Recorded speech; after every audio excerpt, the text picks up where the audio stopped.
Brad Lightcap is leaving OpenAI. That's kind of crazy. This dude Great is last name. that actually is a great last name. It sounds kind of like light cone. He's the COO of OpenAI.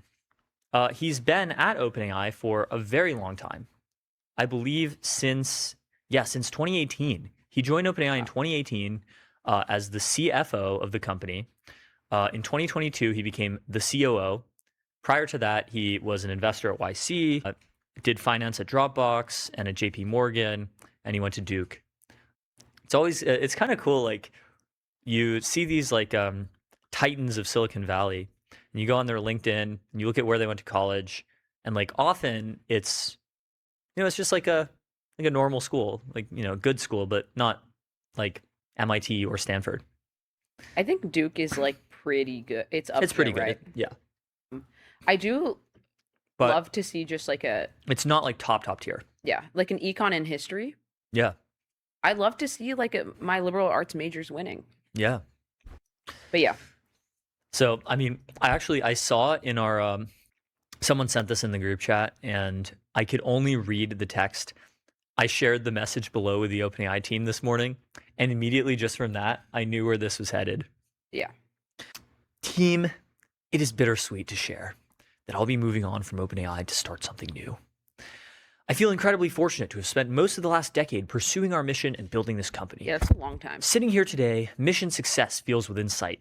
It has been the honor of my life to help bring us to this point and to do it alongside all of you. Aw, I think this is kind of so an update. sentimental. It's kind of an update for me based on what I expected a few years ago from AGI. I think most of my predictions, my world model from back then was pretty solid, if I had to say. But there were a few things that I had to change my mind on. One of them was I'm kind of surprised by how many like very senior lab people are leaving the labs as we get so close to AGI. That's not really that surprising at all. Why? He's been working on this for like nearly a decade. So he already feels like he made his contribution. This is why like I feel like it makes total sense for them to be like, okay, AGI is happening. I'm now going to go into some hyper specific niche subfield or neolab or something, where I can have like an outsized impact as an individual because it's so small and nascent. Like the girl who's building telepathy, for example, totally valid. Not that she spent decades at OpenAI, but yeah, like totally valid. Like you don't understand why somebody who already We're talking to her later. yeah. It's gonna be lit. Oh, that's awesome. Yeah. Yeah, like somebody who already kind of paid their dues to the AI, like to AI development, just wants to do like something more specific and cool and niche. I think it's totally fair. I mean, It's I'd fair be from interested to like see. a normal career or something perspective, but from like a world historical AGI perspective, like why would you leave the people who are going to be building like the most important tech ever? I don't guess think so. they though, have because- equity, so that's something. Yeah, that and also like presumably he basically saw this company go from, or nonprofit at the time, go from like extremely small to this like kind of like huge company. And I feel like that gets exhausting. I don't know. Or you feel like your work doesn't go the same way. Like it doesn't go as long of a way as it used to. Yep.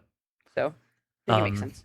I joined OpenAI in 2018, 8 years ago this month, because I wanted to work on something hard. Sam Altman introduced me to Greg Brockman and Ilyas Discover.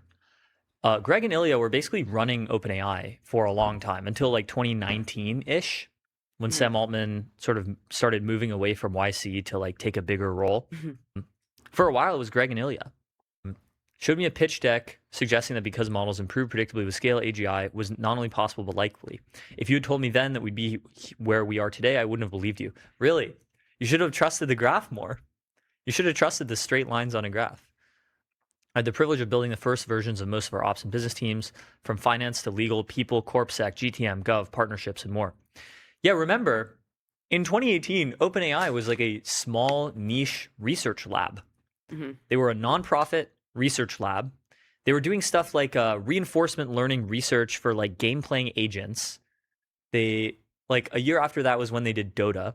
2018 was the year they figured out the first version of GPT. So like they took Google's transformer architecture and realized if they train it on a large collection of web text, I think actually the first version of GPT was a data set of Amazon reviews, then they could get like really impressive generalization on some natural language task. But it was this kind of thing. It was almost like an academic research lab. And at the end of Brad Lightcap's tenure, less than a decade later, OpenAI is $1 trillion company. It's basically equivalent to a big tech company like Yeah. Google. It's just like unimaginable change. Yeah, there it is. At the same time, we grew from a small research lab to one of the most consequential companies of our time. Over the last few months, I've been focused on the next horizon and what would stand in the way of mission success. I believe there are a few important new things the world will need to get right as we enter Yeah. this next period. I think this is great. I'll This have is, more like- to share soon, but I believe in OpenAI more than ever and excited to help you all advance the mission from a different vantage point. Okay.